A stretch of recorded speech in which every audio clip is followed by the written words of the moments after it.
is silence dark, whispers in the midnight park. The night is cold, there's no escape. Ghostly figures take their shape. Welcome, listeners, to a special episode of Real Talk Horror Edition. I'm your host, Josh, and today we're embarking on a chillingly fascinating journey, a deep dive into the history of horror cinema. Now, if you're a horror aficionado or just someone who loves a good fright, you've probably noticed that the genre has evolved in some pretty wild and unpredictable ways. But before we start exploring all that, we need to look back, way back, to understand where it all began. Horror, in its many forms, has been an essential part of cinema since the very beginning. But what exactly is it about this genre that captivates us? Is it our desire to confront our deepest fears? Or maybe it's the way horror reflects the anxieties of different times in history. Whatever it is, one thing's for sure, horror has a rich, twisted history that stretches all the way from the silent film era to the diverse, genre-blending films we see today. Now, I want you to think about this. When we talk about the evolution of horror, we're not just talking about jump scares and blood. We're talking about the films that made us rethink what we thought was possible in storytelling. Films that terrified us while also commenting on the world around us. So in this special episode, we're not only tracing the origins of genre, but we're also highlighting some major milestones, key films that shaped horror and the cultural forces that influenced them. We're going to kick things off by traveling back to the very early days of cinema. In fact, the birth of horror coincides with the birth of film itself. The genres we know today didn't emerge overnight. They were forged from the melting pot of cultural, social, and technological changes, all of which played a role in the shaping of the horror genre.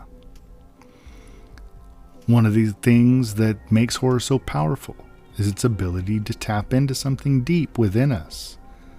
Whether it's the primal fear of the unknown, the terror of losing control, or the instinctual dread of death. These themes have been with us for centuries, and filmmakers were quick to latch onto them as they began experimenting with new ways to scare audiences. Horror became the perfect genre to explore the dark corners of the human experience, from the psychological to the supernatural. But what's fascinating is how horror didn't just emerge in a vacuum. It evolved alongside, and in some cases because of, the cultural shifts of time. From the Gothic novels of the 19th century to the societal upheavals of the early 20th century, horror films reflected the fears, the uncertainties, and the anxieties of their respective eras. Whether it was the fear of the unknown in post-World War I era or the social commentary embedded in 70s horror films, each decade offers a mirror to the collective psyche. This episode is going to take us through some fascinating and unexpected twists as we trace the genre's development. We'll explore the rise of iconic horror figures like Dracula, Frankenstein, and the Wolfman, whose haunting legacies still inspire filmmakers today.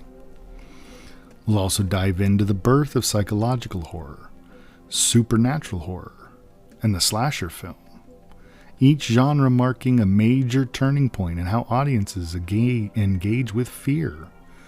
We'll take a look at the groundbreaking works of directors and filmmakers who changed the game, like Alfred Hitchcock, George Romero, John Carpenter, and Wes Craven. These directors didn't just make horror films, they shaped the way we think about fear in cinema. And of course, we'll look at the films that not only terrified audiences, but also pushed the boundaries of the genres, helping redefine what horror could be. And along the way, we'll also talk about the cultural impact of horror, how it's been used as a tool for social commentary, how it reflects the political and cultural concerns of the time, and how it continues to evolve in response to new global fears. Because let's face it, horror is as much about the world we live in as it is about the monsters we create.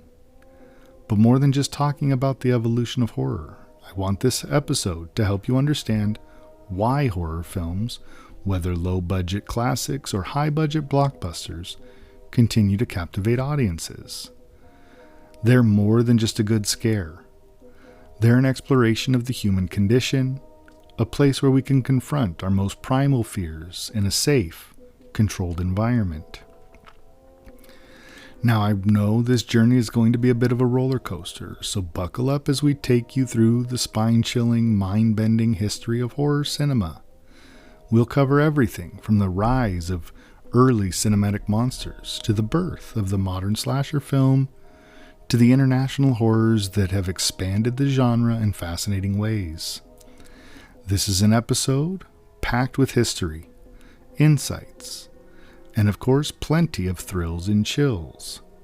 So if you're ready to discover just how deep the roots of horror run, stick around as we explore the genre's origins and the remarkable films that shaped what we now call horror cinema. Stay with us, folks, as we begin this journey into the terrifyingly rich and incredibly important history of horror.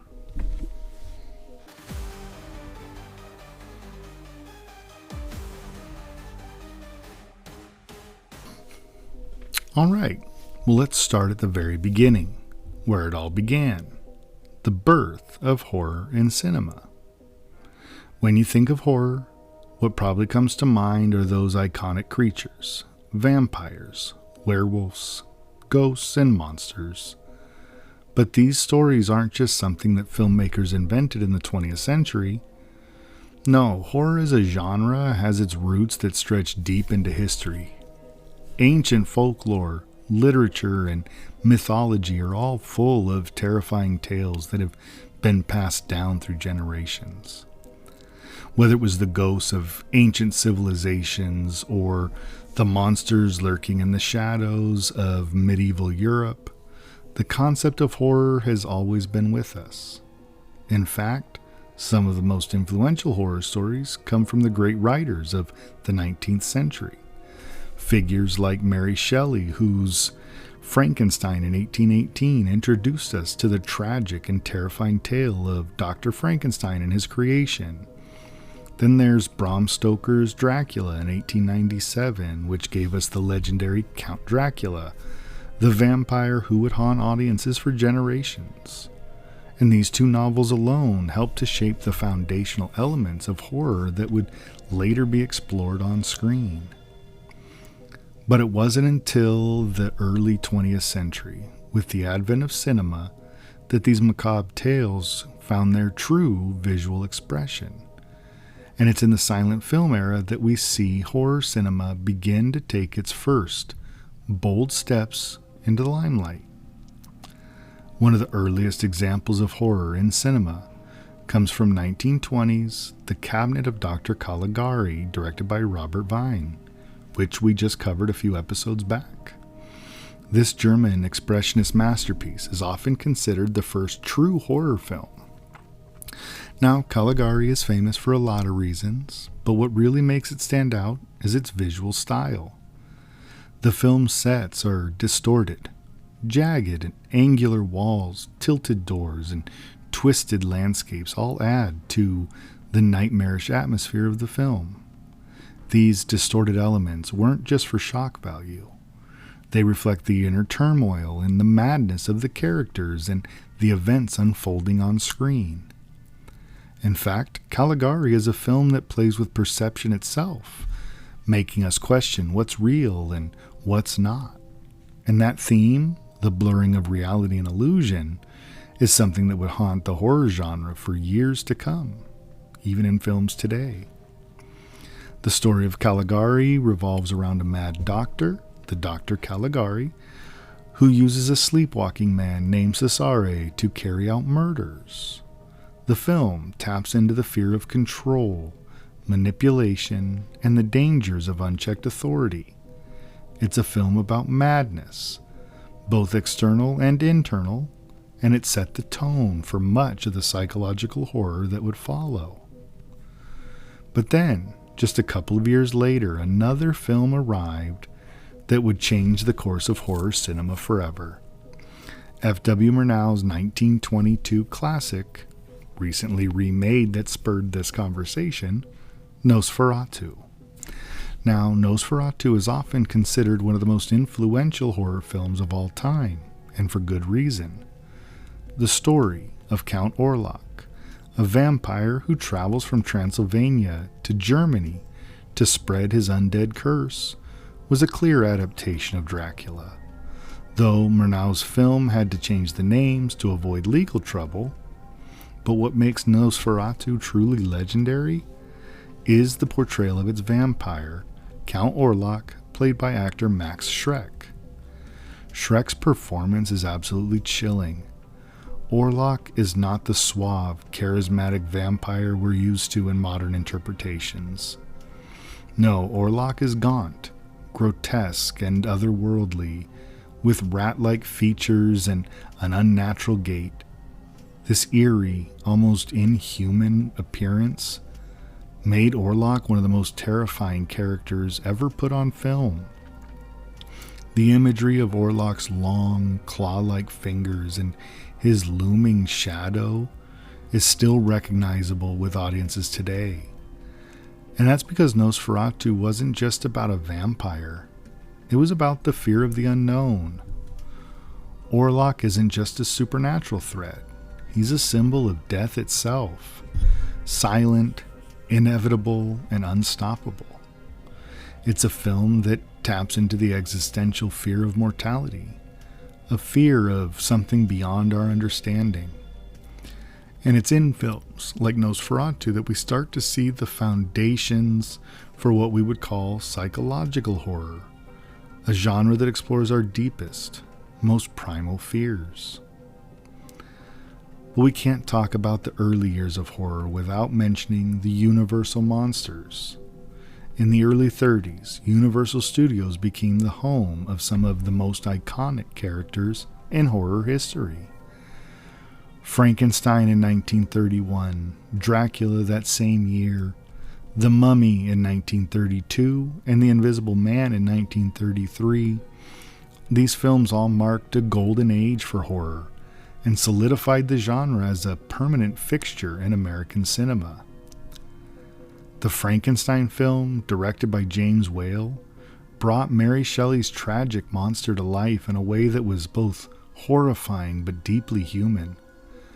Boris Karloff's portrayal of Frankenstein's monster became an instant classic, and the image of him rising from the operating table, the doctor shouting, "It's alive!" has become one of the most iconic moments in film history.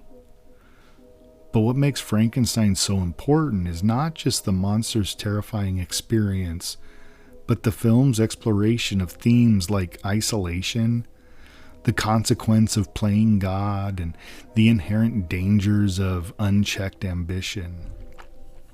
Similarly, Dracula, directed by Todd Browning, starring Bela Lugosi, introduced the world to one of the most enduring characters in horror, Count Dracula himself.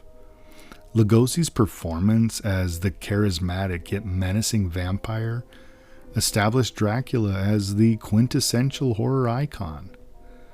But again, it wasn't just the character's ability to seduce and terrify.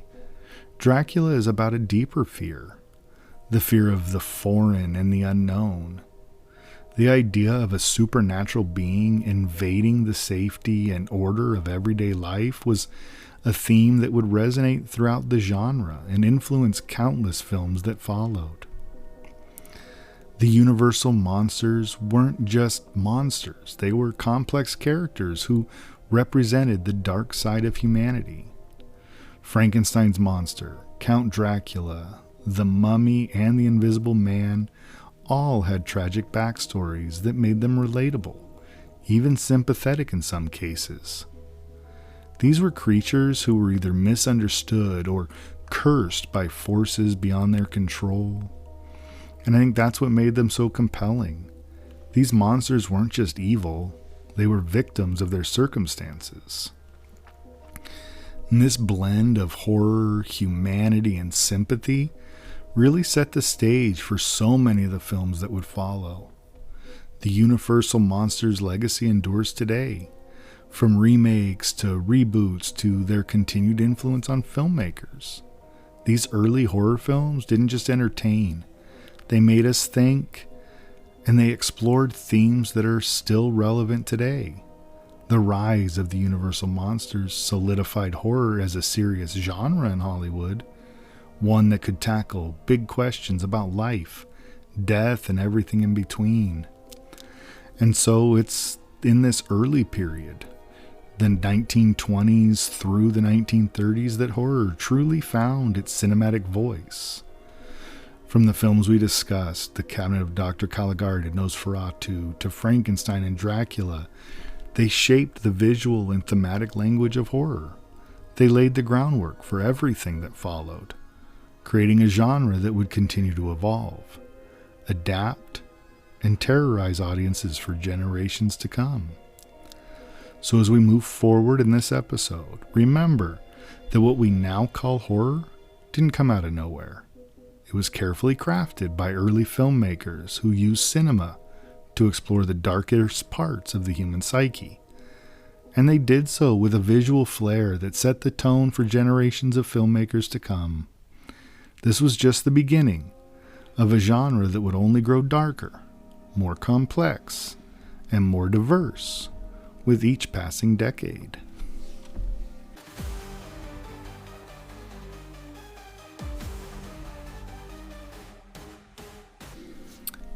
As we move into the 1940s and 1950s, the landscape of horror began to shift in ways that would lay the groundwork for some of the most influential psychological and supernatural films to come. The aftermath of World War II left a world grappling with fear and uncertainty.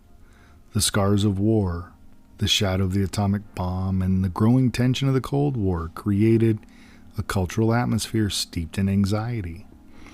And these fears, coupled with the rapid growth of modern psychology, began to influence the kind of horror stories filmmakers wanted to tell. No longer was the genre primarily concerned with grotesque monsters and visible supernatural threats. Instead, horror began to delve deeper into the human psyche, exploring themes of identity, paranoia, and just how fragile is the human mind. In the 1940s, we saw horror films begin to probe the internal struggles of their characters, blending the supernatural with psychological tension. One of the standout films of this era is 1941's The Wolfman, directed by George Wagner. The story of Larry Talbot, a man cursed with the ability to transform into a werewolf, became one of the most enduring myths of the Universal Monsters universe. But The Wolfman stands out because it's much more than a creature feature. It's an exploration of duality, a psychological theme that would become a hallmark of horror cinema. Larry's transformation into the wolf is not just physical, it's deeply psychological. He is haunted by the fear of what he could become and struggles to reconcile the human part of himself with the animal side that lurks beneath. I think what's so compelling about The Wolfman is that it shows horror as something internal, as something that resides within us all. The werewolf's curse is a metaphor for our own capacity, for violence and savagery, something that each of us is capable of if pushed to the brink. The real fear in The Wolfman is not the external monster, but the terrifying idea that we're not always in control of ourselves. In this way, the film taps into a more cerebral kind of terror, one that deals with the conflict between our rational minds and our more primal, uncontrolled instincts. Side note, it's just too bad Lon Chaney Jr. wasn't a better actor, or this film would have been absolutely amazing. It's still pretty good, but man, is he bad. As we move into the 1950s, psychological horror would continue to evolve. But it wasn't until the 60s that the genre truly began to experiment with deeper, more complex themes. By this time, directors like Alfred Hitchcock were pushing the boundaries of horror and introducing audiences to new forms of terror. They didn't rely on traditional monsters or supernatural entities. One of Hitchcock's most significant contributions to the genre was 1960's Psycho. This film completely revolutionized horror by shifting the focus from external, visible threats to the terror that lurks inside the human mind.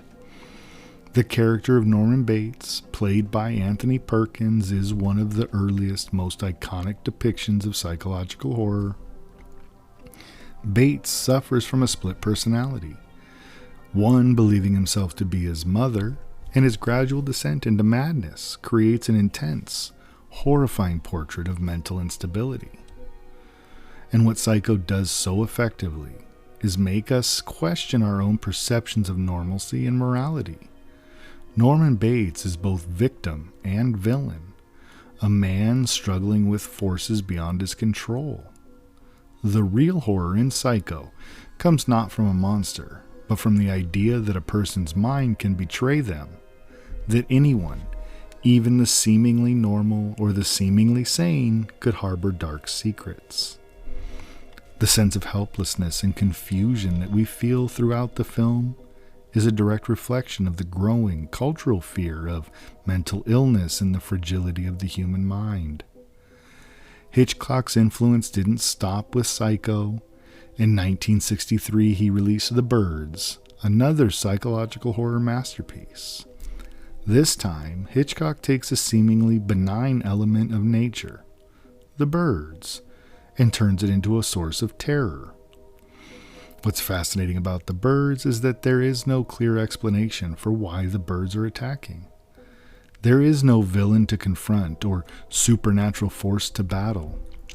The birds themselves are chaotic, random, and irrational, much like the terrifyingly unpredictability of life itself.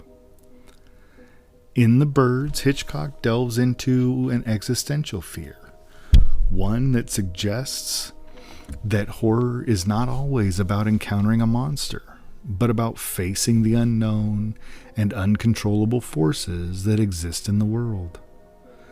The birds' attacks are random, unprovoked, and no one knows why. It's a terrifying thought in a world that often feels increasingly uncertain. Sometimes the most frightening thing is the inability to understand why things happen. Hitchcock expertly explores the idea that there are forces beyond our comprehension, and sometimes that's the most terrifying prospect of all. And quick side note here, I know we skipped over the 1950s, but the 1950s by and large were more about the fears of the Cold War and nuclear arms race, and they didn't really advance horror as much as they really focused in on one individual element. So, as the 1960s continued, psychological horror would only deepen, and by 1968, another game-changing film would push the boundaries even further. Rosemary's Baby, directed by Roman Polanski, is one of the most effective psychological horror films ever made, and another one we just recently covered on this channel.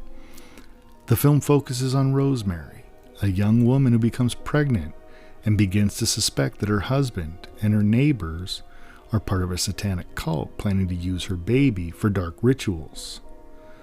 And I think what makes Rosemary's Baby so effective is the way it builds its horror through atmosphere and tension rather than overt scares. The fear doesn't come from external forces, but from Rosemary's growing paranoia and isolation. She feels trapped in a world where the people closest to her are not what they seem, and the deeper she falls into her own fears, the more powerless she becomes. This film introduces a subtle, slow burn style of horror, where the terror creeps in slowly like a whisper in the dark. The central theme of Rosemary's Baby, that of control, trust, and betrayal, has deep psychological implications. It taps into another of our greatest fears, the fear of losing control over our own bodies and minds, and the fear that those around us may not have our best interests at heart. It's also during this time, especially the 60s and 70s, that horror began to explore not just psychological terror, but the supernatural as well. What we see in films like Rosemary's Baby is a shift from traditional, monster-based horror to a more cerebral, psychological kind of terror that interrogates the human experience itself. The supernatural becomes a tool for exploring deep-seated fears and power, control and fragility of the mind, and by the late 60s, psychological horror was no longer just about monsters. It was about the breakdown of identity, the fear of losing ourselves, and the terror that comes with questioning the nature of reality. What's fascinating about the 60s and 70s is how these films reflected the cultural and social tensions of the time. Issues like mental illness, control, and the breakdown of traditional values were all front and center in public consciousness. Horror in this period became a way to explore those fears head on. No longer just a genre of supernatural thrills, horror became a lens through which we could examine the darkest corners of the human experience.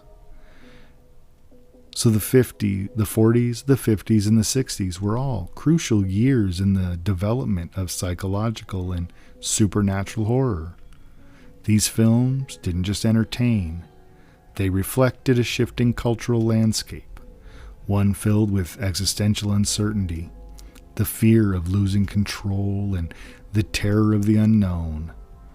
So from the internal struggles of the Wolfman, to the madness of Psycho and the unknown of the birds and the paranoia of Rosemary's Baby, these films would go on to influence generations of filmmakers, establishing a firm foundation for psychological and supernatural horror as we know it today.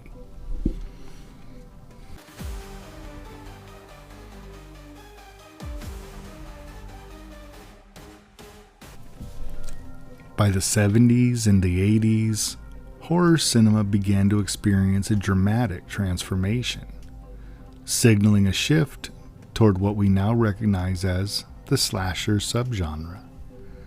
This era brought a fresh approach to terror, one that leaned heavily into graphic violence, masked killers, and a recurring formula centered on the final girl, an innocent, often virginal young woman who survives the killer's rampage. The roots of this shift can be traced back to Hitchcock's Psycho, which introduced the concept of a brutal, faceless killer. But it wasn't until the 70s that the subgenre truly took shape and evolved into the cultural phenomenon we recognize it today. It really started with 3 films: Texas Chain Saw Massacre, Black Christmas, and Halloween. For now, let's just focus on Halloween, directed by John Carpenter. Michael Myers, the seemingly indestructible antagonist, became the template for what would become known as the slasher genre. Because Michael is more than just a killer, he's a force of pure evil. He's emotionless and relentless, with no clear motive for his actions. The film capitalized on his silence and his ability to blend into the shadows, creating an atmosphere of dread that would be replicated in countless other slasher films. Myers' methodical killing spree becomes the driving force of the film, but it's the eerie, unsettling tone of his presence that makes Halloween a masterpiece of terror. What sets Myers apart is that he isn't driven by revenge or hatred. He's simply driven by an inscrutable, almost supernatural force that drives him to kill. Following Halloween, slasher films began to proliferate the 80s, each adding their own unique twist to the formula. Friday the 13th, directed by Sean S. Cunningham, technically introduced Jason Voorhees, though we all know his mother's the killer in the first film, but beyond that, Jason takes over as a character who, like Myers, became synonymous with the slasher genre. Jason's identity is wrapped in a sense of mystery, his disfigured face behind first the potato sack and then the hockey mask, his unstoppable nature becoming a source of dread. But what really defined Jason and the series as a whole was the setting. Friday the 13th, with a couple exceptions, takes place in the wilderness of Camp Crystal Lake, a remote setting that isolates the characters and heightens the fear of being hunted by an unseen, implacable force. This isolation became a key feature of many slasher films, underscoring the helplessness of the characters who are at the mercy of a killer with no apparent reason for their actions. Jason's rampages were graphic and gory, and Friday the 13th capitalized on the audience's desire for shock value and suspense. But more than that, it set the template for what would become an essential component of many slasher films. Again, the final girl. The final girl being the last surviving character, often one who has the moral high ground, the one who doesn't indulge in the same rebellious behavior as all the other victims. This trope, a mix of purity and perseverance, became a hallmark of the genre, with Friday the 13th and Halloween offering some of the earliest examples. Friday the 13th using the form of Alice Hardy, who triumphs over Jason after surviving the nightmarish terror. In 1984, A Nightmare on Elm Street introduced a new kind of killer, Freddy Krueger, who would go on to become one of the most iconic slasher villains of all time, created by Wes Craven. Freddy was unique in that he wasn't just a physical presence like Michael Myers or Jason Voorhees. He entered people's dreams where he could kill them in the most horrific ways imaginable. Freddy's ability to invade dreams tapped into a new kind of terror, the fear of losing control of our subconscious, the fear of what we can't see or rationally understand. Freddy's scarred appearance, razor-sharp glove, and taunting voice became trademarks of the character. But it was his ability to blur the lines between reality and nightmare that elevated the film above its slasher predecessors. This film also gave rise to another key trope of the genre, the idea that the slasher villain could be supernatural or otherworldly. Freddy's powers go beyond the human realm, and the dream world becomes a place where the rules of reality no longer apply. The horror in A Nightmare on Elm Street isn't just about physical death. It's about being trapped in a place where the very laws of existence are warped and twisted, leaving the victims with no safe refuge, not even in their sleep. Freddy represented a new kind of horror villain, one who transcended the physical and ventured into the psychological, making the fear of him all the more potent. The slasher genre of the 70s and 80s wasn't just about violence and the shock value of the graphic kills. It also tapped into deeper cultural fears that resonated with the audience of the time. These films emerged during a period marked by social and political upheaval, post-Vietnam, post-Watergate, and the growing sense of disillusionment with authority and institutions. The slasher genre's killers, whether it was Michael Myers, Jason, or even Freddy, became symbols of an emerging societal anxiety, the fear of faceless, unstoppable forces that can't be reasoned with, understood, or controlled. The final girl trope, too, became emblematic of the era's growing focus on teenage rebellion and the loss of innocence. The killers in slasher films often target teenagers who defy social norms, those who drink, smoke, or engage in sexual activity. The final girl, by contrast, is often portrayed as innocent, pure, and sexually restrained. This made the slasher film a cultural mirror, reflecting society's anxieties about changing values, sexual liberation, and moral decay. However, it is important to note that these films also had an element of catharsis. The audience was drawn to the visceral violence, of course, but they were also looking for a kind of moral order.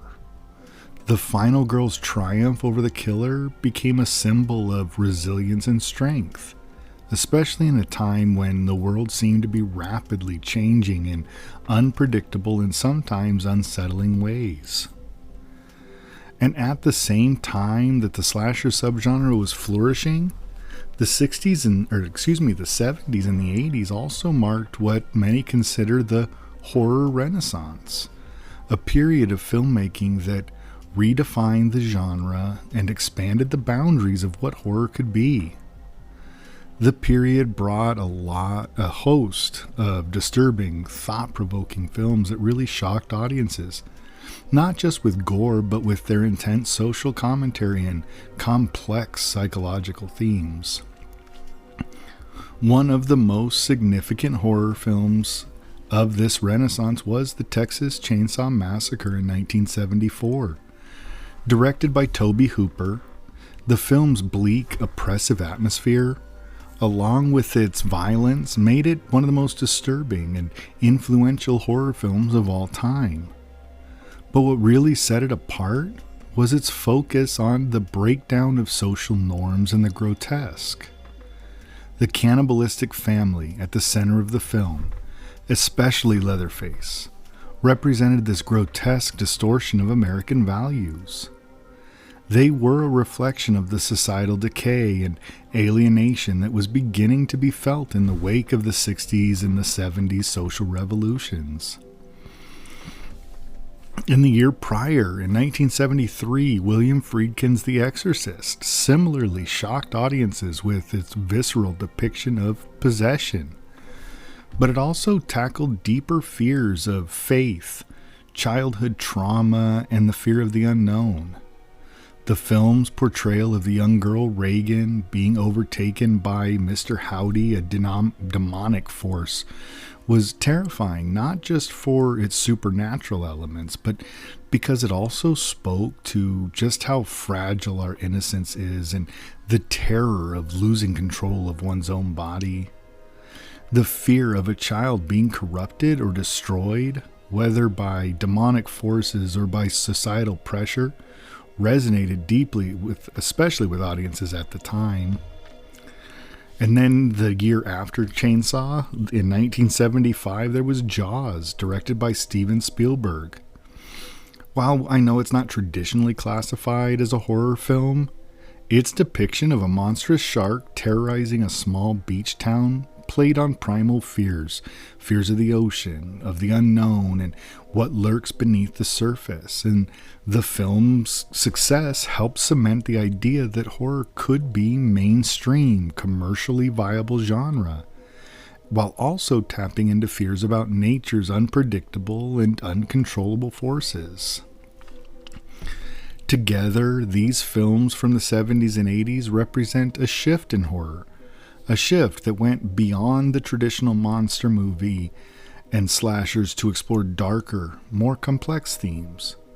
The slasher genre growth and the horror renaissance helped redefine horror as a genre and pushed it into new, sometimes disturbing territory, while still maintaining its roots in societal fears, psychological tension, and primal anxieties. So those slasher films, with their mass killers and bloody mayhem, helped define the genre for a whole new generation, while the horror renaissance injected horror with fresh energy and depth and offered an audiences these films that shocked, terrified, and made them question the world around them. Together, They formed a powerful era in the history of horror, and their influence can still be very obviously seen in the films of today.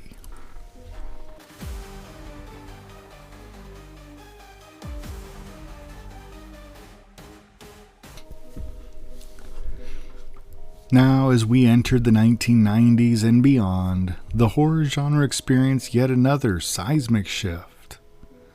The arrival of the postmodern era brought with it a combination of self-aware, meta-horror, and a dynamic explosion of subgenres that would really redefine how we experience horror. The 90s marked a significant turning point in the way films were made and consumed. It was an era of self-reflection within the genre, where horror films began to not only scare audiences, but also comment on the very tropes and conventions that defined the genre for decades. One of the most pivotal films of this era was 1996's Scream, directed by Wes Craven. Craven, who had previously given us the groundbreaking Nightmare on Elm Street in the 80s and the just visceral horrors of The Hills Have Eyes and Last House on the Left, returned to the slasher genre with a clever twist. Scream wasn't just a slasher film, it was a deconstruction of the slasher film. The film took all the familiar elements of the genre, masked killers, a group of teenagers, the final girl, and turned them into a meta-commentary. The characters in Scream were hyper-aware of horror movie tropes, often discussing the very rules that govern slasher films. This self-awareness set Scream apart and injected new life into the genre. It both parodied the genre cliches and celebrated them, making it a witty, tense, and fun ride for audiences. What Scream did was reignite the horror genre at a time when it had really started to feel stale. The slasher genre, which had been done to death throughout the 80s, had become predictable. Scream turned the genre upside down by blending horror and humor and drew in a younger generation while paying homage to the classics. It wasn't just a revitalization of the slasher. It was a blueprint for the self-aware horror that would dominate this next several decades. Now, while Scream reinvigorated the slasher genre, horror didn't just stay confined to the slasher roots. In the late 90s and the 2000s saw the rise of a new kind of horror, one that ventured into supernatural realms. We had The Sixth Sense, The Others, and The Ring were among the films that reshaped the landscape of supernatural horror. These films took a different approach, focusing less on physical violence and more on psychological fear, the unknown, and emotional resonance. The Sixth Sense, directed by M. Night Shyamalan, became iconic, not just for its famous twist ending, but for its deep exploration of grief, loss, and unresolved trauma. The film's central mystery, Bruce Willis' character trying to help a troubled young boy who sees dead people, became a metaphor for the emotional scars we carry with us, often unseen, and that haunt us in unexpected ways. The film taps into a different kind of fear, one that isn't based on gore, but on the unsettling idea that we may not fully understand the world around us, and we may never get the closure we need. And the twist in Sixth Sense isn't just a plot device, it's a profound commentary on the way we deal with life's unresolved mysteries. Meanwhile, The Ring and The Others continued to explore similar themes, but through a lens of supernatural horror. The Ring, based on the Japanese film Ringu from 1998, introduced audiences to a cursed videotape that causes anyone who watches it to die 7 days later. The film played on our growing fears of technology, our reliance on it, and the potential for it to betray us. The cursed tape in The Ring symbolizes the fear of the unknown dangers lurking in seemingly innocuous aspects of our modern lives. In the others, a chilling gothic horror film starring Nicole Kidman, the narrative delves into themes of isolation, grief, and the return of the repressed. The subtle, slow-building tension in both of these films showed that horror could still be atmospheric, cerebral, and emotionally powerful without relying on over-the-top gore. At the same time, the early 2000s introduced the world to a new wave of horror known as J-horror, or Japanese horror. Films like what I just mentioned, Ringu, and 2002's The Grudge, brought a haunting, atmospheric style of horror that was very different from what Western audiences were accustomed to. These films were less concerned with fast-paced scares or visceral shocks and more interested in slow-building dread, the eerie presence of spirits, and the weight of curses. What really set J-horror apart was its almost folkloric quality. These films were rooted in Japanese culture, mythology, and supernatural beliefs. They tap into deep cultural fears of isolation, guilt, and retribution. And the ghostly figures in these films, like the vengeful spirit of Sadako from Ringu or the cursed entities from The Grudge, they became iconic for their haunting and ethereal qualities. The horror here wasn't just about physical violence, it was about the psychological terror of dealing with an ancient and unstoppable force that really operates beyond human understanding. J-horror also introduced a unique narrative style, often involving these characters who are cursed or trapped in a cycle of death and torment. These films didn't just deliver scares, they explored complex themes of guilt, retribution, and the burden of past actions. The slow burning, suffocating tension of these films made them even more terrifying, and they sparked a major interest in horror films with more contemplative, eerie approach. The late 90s and early 2000s also brought another groundbreaking trend in horror, the found footage film.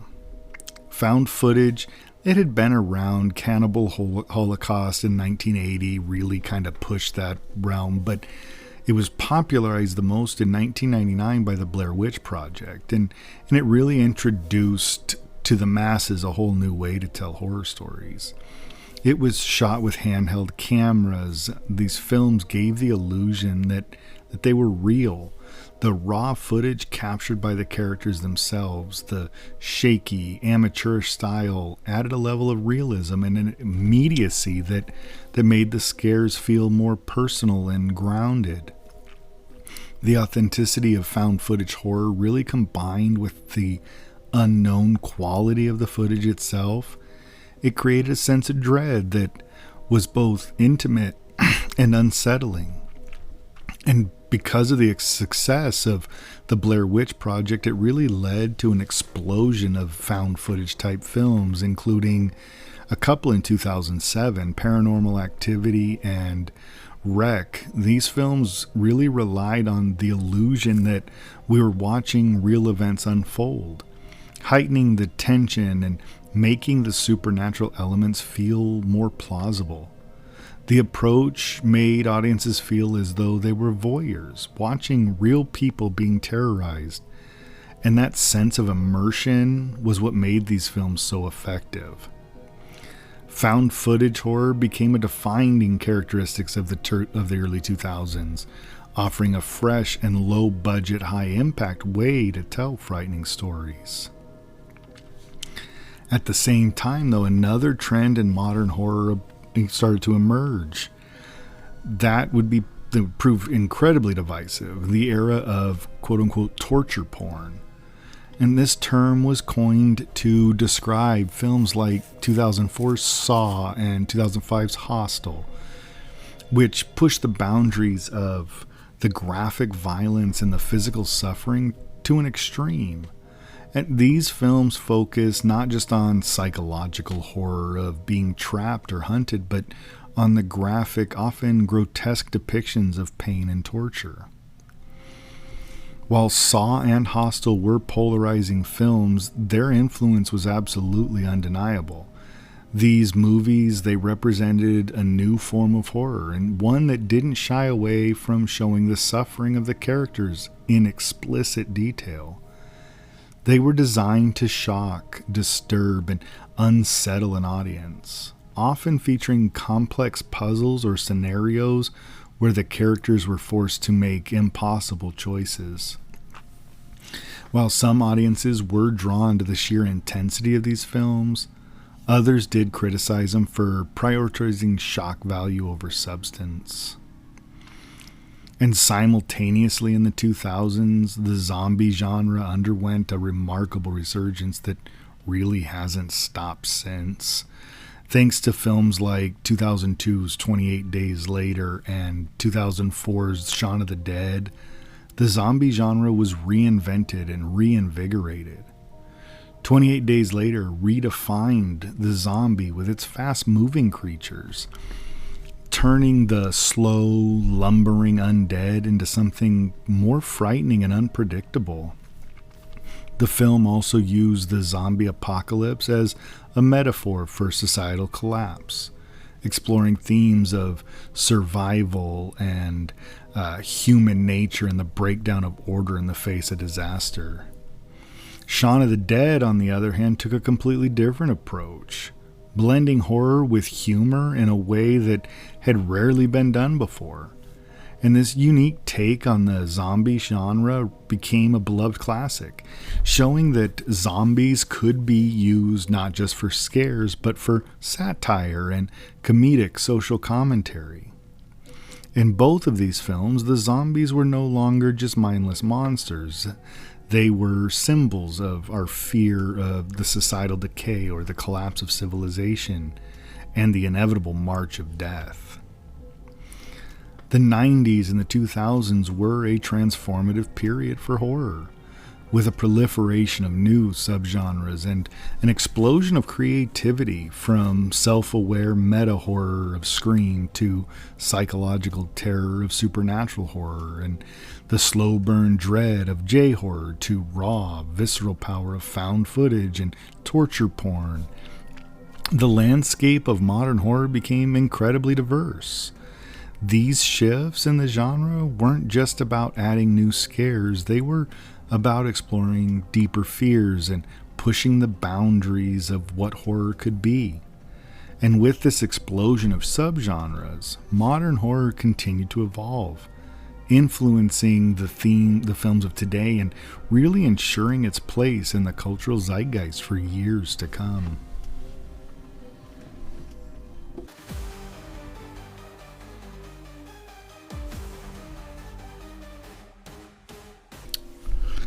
As we move into the present day, it's clear that the horror genre is far from stagnant. It continues to evolve in exciting and thought-provoking ways, adapting to both the changing cultural landscape and rapid technological advancements. In recent years, we've seen a resurgence in horror films that not only aim to scare us, but to also make us think. Social commentary has become a powerful force in modern horror, with films like Get Out in 2017 and Hereditary in 2018 leading the charge. These films don't just rely on traditional horror elements, they take a deeper dive into pressing issues like race, family trauma, mental health, and societal norms. Take Get Out, for example, written and directed by Jordan Peele. Get Out is this masterclass in blending horror with social commentary. On the surface, it's a psychological thriller about a man who visits his girlfriend's family only to uncover a chilling conspiracy. But at its heart, Get Out is a sharp commentary on the horrors of racism, specifically exploring the insidious ways in which white liberalism can perpetuate harm. The film took audiences by surprise, blending horror with sharp satire and offering a chilling examination of the way race is weaponized in America. What made Get Out so powerful was its ability to make viewers uncomfortable by showing how deeply entrenched societal issues like racism can manifest in subtle and unsettling ways. But it's not just about the messages these films convey, it's about how horror is pushing the boundaries of storytelling. Films like A Quiet Place and Annihilation, both in 2018, took the genre to new places by blending horror with elements of science fiction and fantasy. These films are intellectually stimulating as well as terrifying, combining existential themes with edge-of-your-seat suspense. A Quiet Place, directed by John Krasinski, introduces a post-apocalyptic world where the survival of humanity is threatened by blind, sound-sensitive monsters. The film isn't just about the creatures. It's about the fragile, heart-wrenching relationships between family members as they navigate a world where making the slightest noise could mean certain death. It's a film about survival, sure, but it also explores themes of sacrifice, the bonds of family, and the human instinct to protect the ones we love. Similarly, Annihilation, directed by Alex Garland, explores an otherworldly phenomenon known as the shimmer, where the laws of nature break down, creating an eerie, surreal environment. The film takes on psychological horror mixed with themes of self-destruction and the unknowable, offering a meditation on the human mind and the nature of fear itself. These films show that horror isn't just about monsters or jump scares. It's about confronting the unknown, whether that's alien life, the intricacies of our own psyche, or the apocalypse. The genre is evolving into something that's not only emotionally gripping, but intellectually provocative as well. One of the driving forces behind the explosion of horror in the last decade has been the rise of streaming platforms like Netflix, Hulu, Amazon Prime, and notably Shudder. These platforms have democratized access to horror films and series, allowing them to reach wider audiences than ever before. The horror genre has really flourished in this digital age, with a boom in both film and television content. A recent standout example of this new wave is 2018's The Haunting of Hill House, created by Mike Flanagan. This horror series takes the familiar ghost story and twists it into something profoundly emotional and supremely terrifying. It mixes the psychological terror with supernatural elements and dives deep into the trauma of a family haunted not only by ghosts but by their own pasts. And The Haunting of Hill House doesn't just focus on external horror. It also explores the internal horrors of grief, guilt, and the effects of family dysfunction. The narrative unfolds across timelines, juxtaposing the past with the present and showing us that the most terrifying things are often the ones we carry with us unresolved. This blending of emotional depth and chilling scares has become a hallmark of modern horror on streaming platforms, and it's one of the reasons why horror series are becoming as significant as horror films. These shows have the time and space to really build complex characters and craft slow burn tension, making the scares hit even harder. Streaming platforms have also given space for global voices to enter the horror landscape and bring fresh, diverse perspectives to the genre. Filmmakers from all over the world are adding new layers to horror, taking influence from their own cultural fears, myths, and anxieties. For example, the films from South Korea, Mexico, and even Nigeria are shaking up the genre in profound ways. A prime example is 2023's The Night Agent, created by Scott Frank, which mixes thriller, horror, and suspense in a genre-defying story. The rise of global horror offers a window into the cultural landscapes of different regions, exposing fears that may be unfamiliar to Western audiences, but deeply resonate within their own contexts. We've seen a surge in films from South Korea, a country that has consistently produced standout horror. Directors like Bong Joon-ho, whose 2006 film The Host was a monster movie with deep ecological themes, have shown how horror can transcend boundaries, combining genre thrills with sharp social political commentary. Meanwhile, Mexican horror, as seen in 2017 Tigers Are Not Afraid, that really dives into the realms of childhood trauma, gang violence, and brutal reality of life in Mexico's war-torn areas. These films add a rich diversity to the genre. They create a cross-cultural exchange that brings new voices and fresh ideas to the horror table. At the same time, advancements in technology, particularly in special effects and CGI, are radically changing what is possible in horror films. The monsters and creatures that once only lived in our imaginations can now be brought to life with unprecedented realism. Films like 2017's The Shape of Water and It, and 2019's Scary Stories to Tell in the Dark showcase how CGI is pushing the boundaries of creature design and visual effects. But it's not just about creating these terrifying monsters or an eerie environment.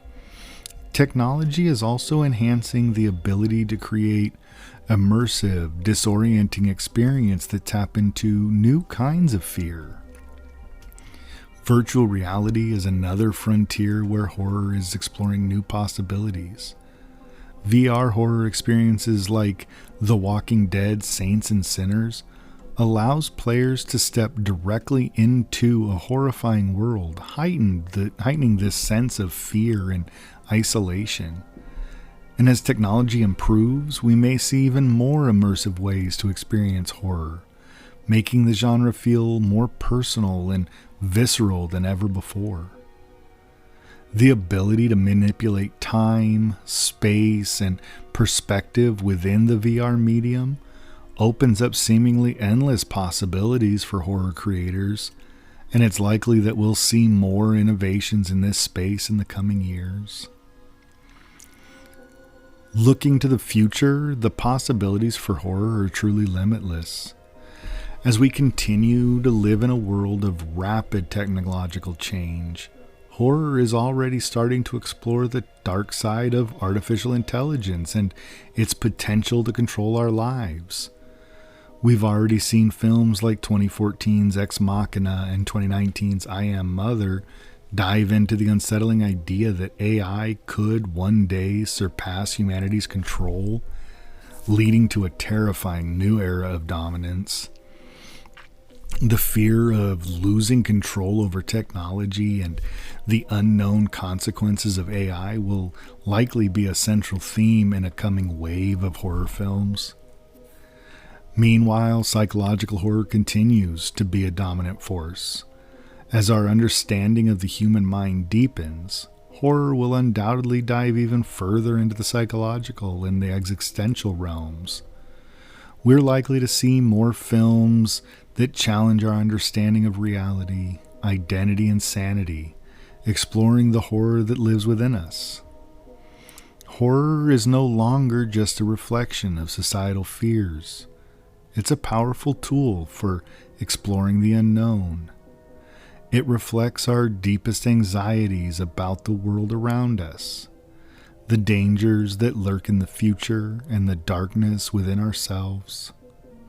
As the genre continues to evolve, it will undoubtedly find new ways to confront the collective nightmares of tomorrow, making us question everything from our place in the universe to the very fabric of our minds.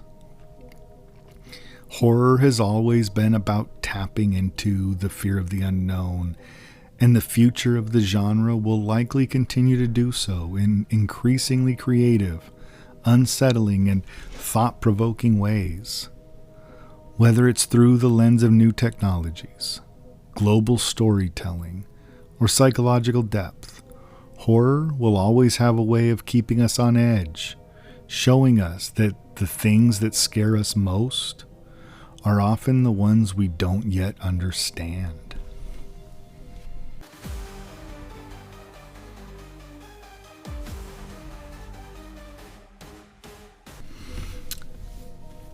As we draw today's episode to a close, I think I've taken a pretty deep dive into the evolution of horror cinema, from its gothic beginnings to the modern, visceral horror that we experience today.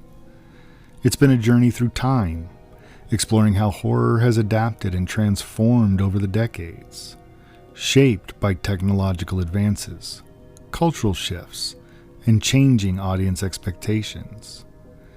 Each era of horror has contributed something unique, whether it's the eerie, atmospheric terror of early silent films or the more sophisticated and psychological elements we see in modern masterpieces. Horror has always been about confronting our deepest fears, the fear of the unknown, the fear of death, the fear of what lurks in the shadows of our minds. And no matter how the genre evolves, the fundamental element remains. Whether it's the supernatural, the psychological, or the visceral horror that we see in contemporary films, there is a constant thread that connects the genre's past to its present.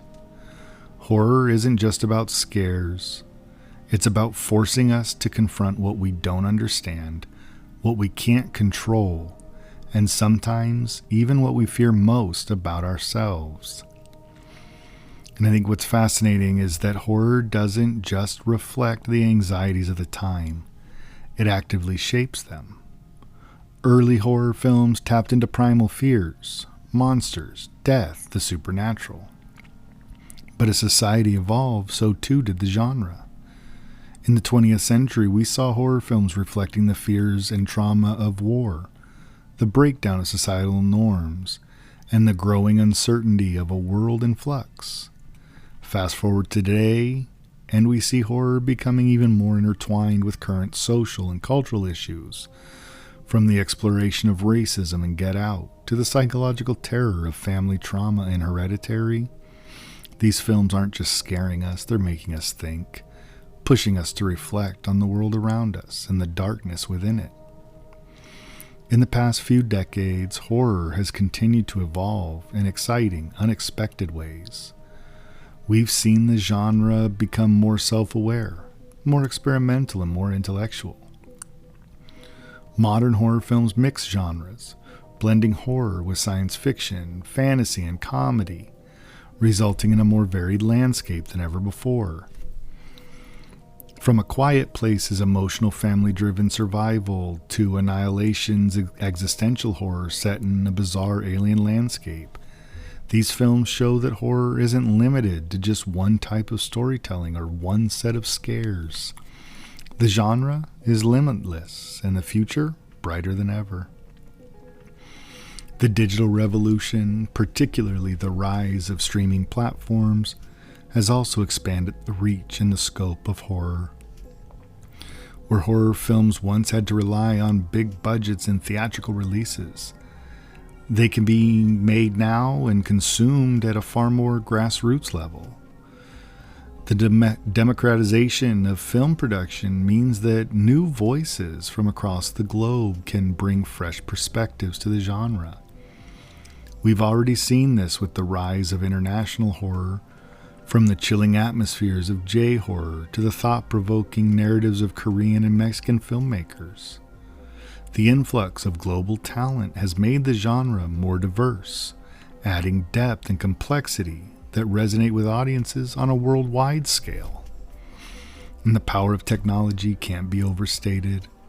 The CGI effects, practical creature designs, and immersive sound design available to filmmakers today have completely transformed what's possible in horror. Whether it's the terrifying creatures of It or the otherworldly landscapes of The Shape of Water, the tools of modern cinema have given filmmakers the ability to bring the wildest, most unsettling nightmares to life in ways that were once unimaginable. But it's not just about creating terrifying visuals. It's about using those visuals to create an emotional connection with the audience. Something that taps into our subconscious and triggers a deep, visceral response. That is the true art of horror. As we look forward to the future, it's thrilling to think about where the genre will go next. Will we see more films exploring the implications of AI, as we already see in Ex Machina and I Am Mother? Will psychological horror dive even deeper into the darkest recesses of the human mind, continuing to explore the themes of identity, self-doubt, and existential crisis? Or perhaps we'll see new subgenres emerge entirely, reflecting the constantly shifting fears and concerns of the modern world. One thing's for certain, horror will continue to evolve, adapt, and push the boundaries of what's possible in cinema. The beauty of horror is that it's a genre without limits. It can be unsettling, uncomfortable, and frightening, but it can also be emotional, thought-provoking, and intellectually stimulating. Horror isn't just about making us jump out of our seats, it's about making us reflect on our own lives, the world around us, and the mysteries of the unknown. That is what makes it such a vital, essential part of cinema. Before we wrap up, I want to hear from you. What's your favorite era or subgenre of horror? Is there a particular film that terrified you or shaped your love for the genre? What do you think is the future of horror? Feel free to share your thoughts with me on social media, and let's continue this conversation. You can find me on Instagram, Threads, and Blue Sky at RealRealTalk, occasionally on X or Twitter at RealRealTalkPod, email therealrealtalk@gmail.com, or just comment here where you found this podcast. Horror is a genre that thrives on dialogue, and it's always too exciting for me to hear different perspectives on what makes a great horror film. And we'll be back soon with more episodes of Real Talk Horror, because in the next series, we're going to start diving into the dozen or so films that I've watched lately and wanted to review. Hopefully there's something exciting about exploring these lesser known gems that might not be on everyone's radar. So I'm really looking forward to sharing those with you. And as always, thank you so much for tuning in to this deep dive into the fascinating and ever-evolving history of horror. So whether you're a lifelong horror fan or just starting to explore, I hope today's episode gave you some new insights and appreciation for how horror has shaped and reflected our deepest fears over the years. If you enjoyed this episode, make sure to hit the subscribe button, rate the show, share it with your friends. It helps us continue to grow this community of horror lovers. And I'd love to hear from you about what stood out to you or any thoughts you have on the evolution of the genre. Your feedback and discussions are a big part of what makes this podcast so fun, so don't be shy. Reach out, drop a comment. We've got a lot of exciting episodes ahead, and we'll continue to peel back the layers of the chilling world of horror cinema. From deep dives into iconic films to exploring unsettling subgenres, there's always something new to discover in the realm of fear, and I'm thrilled to keep this journey going with you. And hey, if you're into the lighter side of film, I have a general film podcast just called Real Talk. Same place you found this one, where we go into films by individual directors or themes that are outside of the typical horror realm. But for now, until next time, my fellow horror enthusiasts, stay scared, keep those lights on, or turn them off if you dare. And always remember, no matter how many times you've seen it, The scariest things are often the ones we don't see coming. Thank you again for joining me on this episode of Real Talk Horror Edition. We'll talk to you real soon.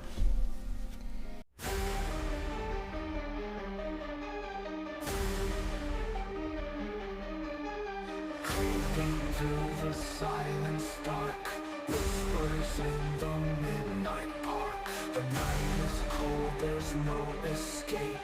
Ghostly figures take their shape.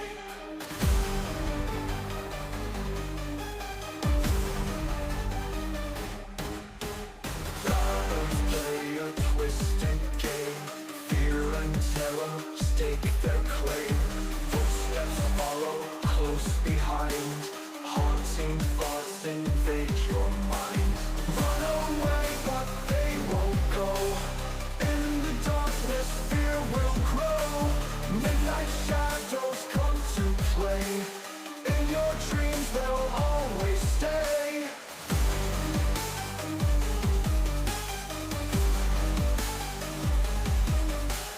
Windows rattle, doors they creak. Ghostly whispers start to speak. Every corner hides a fear. Close your eyes, they're drawing near. Candles flicker, spirits call. In the night they'll take it all. Midnight strikes, the clocks rewind. Nightmares now are intertwined. They're away, but they won't go. In the darkness, fear will grow. Midnight shadows come to play. In your dreams, they'll